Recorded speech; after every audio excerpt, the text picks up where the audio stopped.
Migran Rohingya terdampar di kawasan Benteng Indrapatra, Kampung Ladong, Kecamatan Masjid Raya, Kabupaten Aceh Besar. Mereka tiba setelah sempat terombang-ambing selama 1 bulan setelah berlayar dari Myanmar.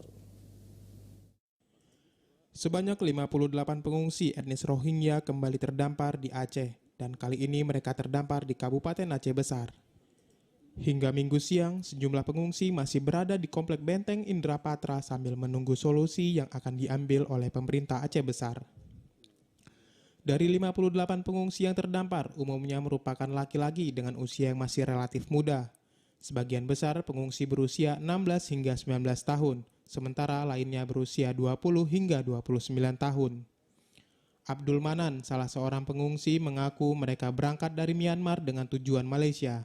Namun kondisi persediaan makanan dan kerusakan kapal membuat mereka akhirnya terdampar di perairan Aceh Besar. Ada berapa semua? Berapa semua? 58. Abang siapanya? Nakoda? Nakoda kapal, bukan? Kapal. Tekong kah? Tekong? Tekong. Yang bawa kapal? Abang? Kapal. Pengemudi kapal siapa? Tak ada dari kawan. Kawan-kawan biasa. Kita berangkat dari mana? Memang. Myanmar. Berapa hari di Kapan? perjalanan? 1 bulan lepas. Mau kemana? Tujuannya mau kemana? Australia?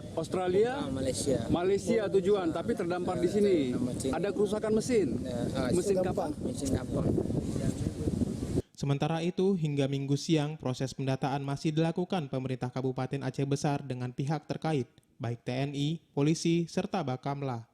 Kepala Imigrasi Banda Aceh juga tampak berada di lokasi sambil menunggu penanganan para pengungsi. Kehadiran para pengungsi juga mengundang perhatian warga Kampung Ladong. Mereka beramai-ramai menuju Benteng Indrapatra untuk melihat para pengungsi. Dari Aceh Besar, Arman Konadi, TVRI Aceh melaporkan.